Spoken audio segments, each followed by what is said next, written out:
Vamos hoje falar do Rio Grande do Sul, da parte da história dele, que tem por objeto básico agora a ocupação portuguesa do Rio Grande do Sul. Falei que no início foi Martim Afonso de Souza, que percorreu o litoral e chegou até a foz do Rio da Prata. Depois as reduções jesuíticas durante 200 anos. Agora nós estamos chegando a 1736, com os portugueses vindo ocupar espaço no Rio Grande do Sul. Então, inicialmente, não houve portugueses propriamente, oficialmente, no Rio Grande do Sul, porém muitos tropeiros, porque em 1680, Dom Manuel Lobo fundou lá na extremidade, próximo à foz do Rio da Prata, a chamada Colônia do Sacramento. Ele criou lá um entreposto comercial para todas as viagens, os tropeiros, os viajantes que vinham de Laguna, vinham do Rio de Janeiro para negociar com Buenos Aires. Eles tinham então um entreposto na chamada Colônia do Sacramento para daí fazerem os seus negócios. Depois isto aí virou um grande entreposto de fato de contrabando entre Rio de Janeiro, Curitiba, Laguna e Buenos Aires. Mas fundada esta Colônia do Sacramento, é preciso lembrar o seguinte: isto aí, Rio Grande do Sul todo é Espanha, não é Portugal.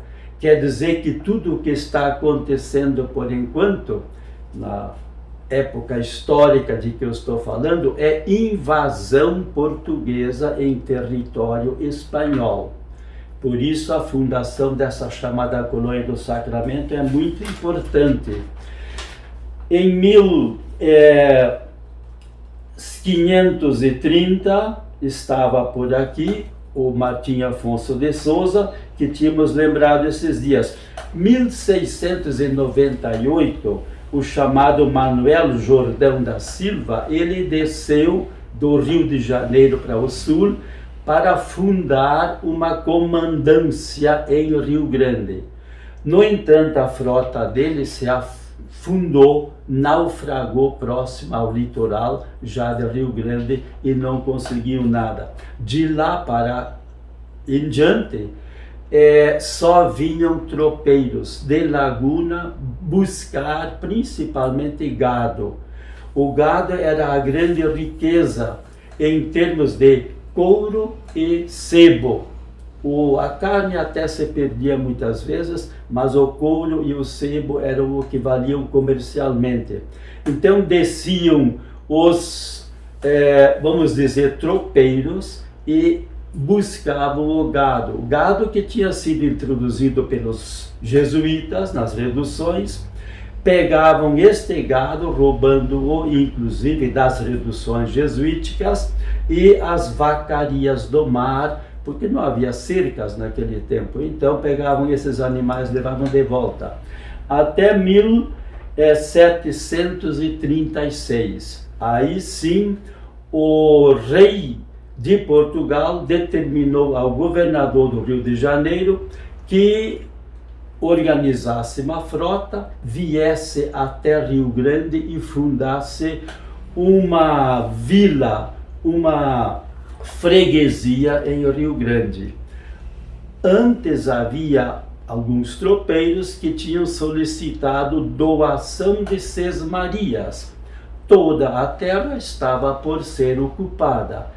A forma de ocupá-la era distribuir, doar sesmarias. Assim como o país inteiro tinha sido dividido em capitanias, esta aqui era a capitania de São Pedro do Rio Grande do Sul, agora se doavam sesmarias. Sesmaria é uma porção de terra aproximadamente de 3 léguas, são cerca de 18, 20 quilômetros de comprimento por 6, 7 de largura. Era uma sesmaria doada. Quem poderia requerer sesmarias eram aqueles que já tinham posses. Aqueles proprietários, os que tinham posses, eram chamados os homens bons. Os que não tinham posses não tinham direito de requerer sesmarias. Eram pobres e por isso não tinha muito valor. Aí havia gente que já tinha requerido sesmarias, agora veio a ordem do rei de Portugal para fundar uma freguesia.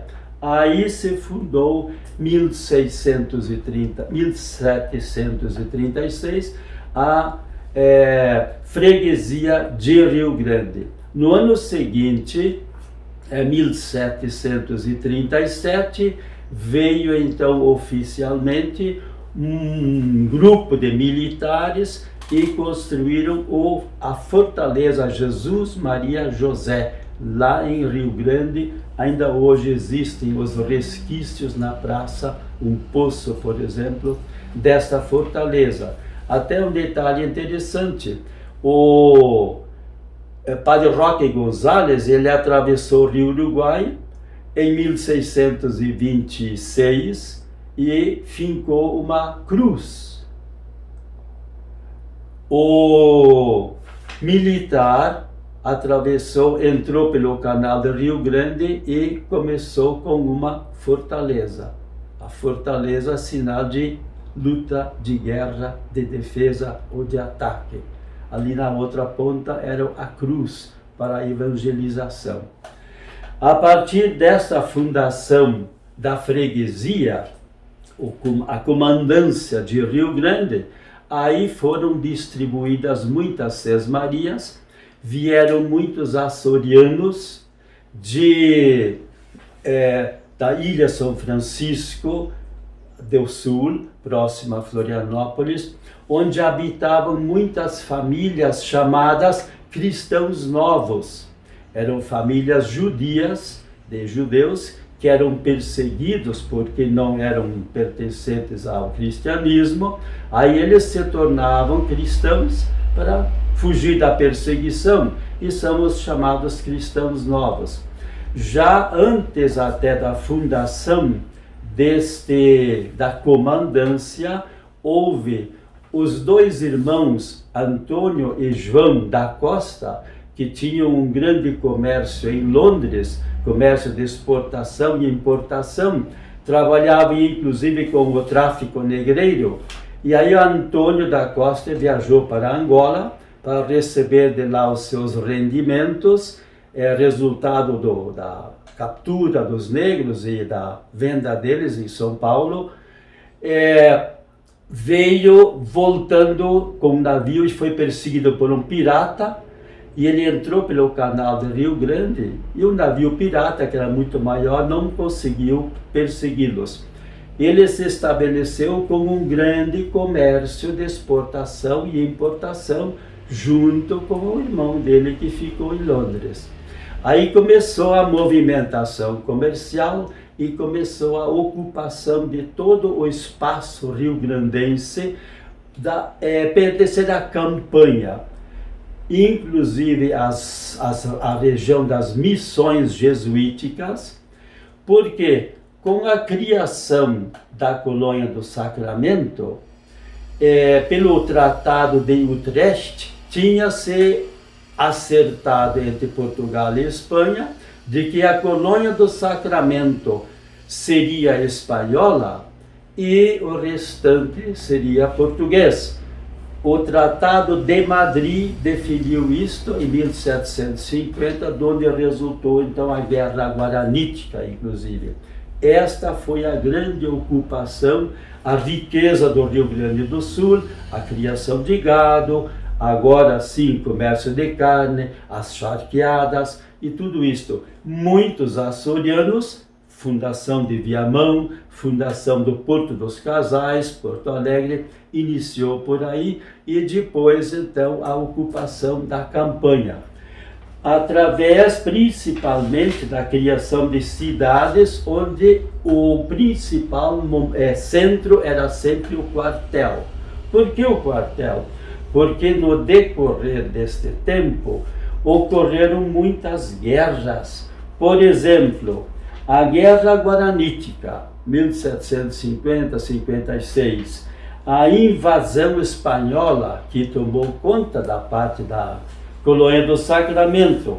Depois, a Guerra dos Farrapos, por nós ainda hoje muito celebrada, os CTGs tem toda a Semana Farroupilha, festeja-se a Guerra dos Farrapos. A Guerra do Paraguai, 1865, quando se provocou a Tríplice Aliança, Argentina, Uruguai, Brasil contra o Paraguai, e depois houve a Revolução Federalista, 1893, os famosos chamados chimangos e maragatos. Maragatos, os federalistas, os que defendiam o império, que se vestiam com lenço vermelho, e os chimangos, que eram os republicanos, e se vestiam então com o lenço branco. Famosa Revolução de 1893, onde inclusive fala-se hoje ainda a Revolução da Degola.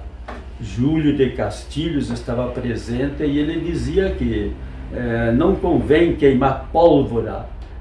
Então se passava a degolar as pessoas. Depois ainda houve a Revolução Assisista, 1923, porque o Borges de Medeiros, que foi o sucessor como governador, naquele tempo se dizia presidente da província, do estado do Rio Grande do Sul, quando quando Júlio de Castilhos faleceu, aí ele assumiu o governo e durante 5 mandatos, o único que podia vencer as eleições era ele. E não se dava resultado enquanto não estava favorável a ele.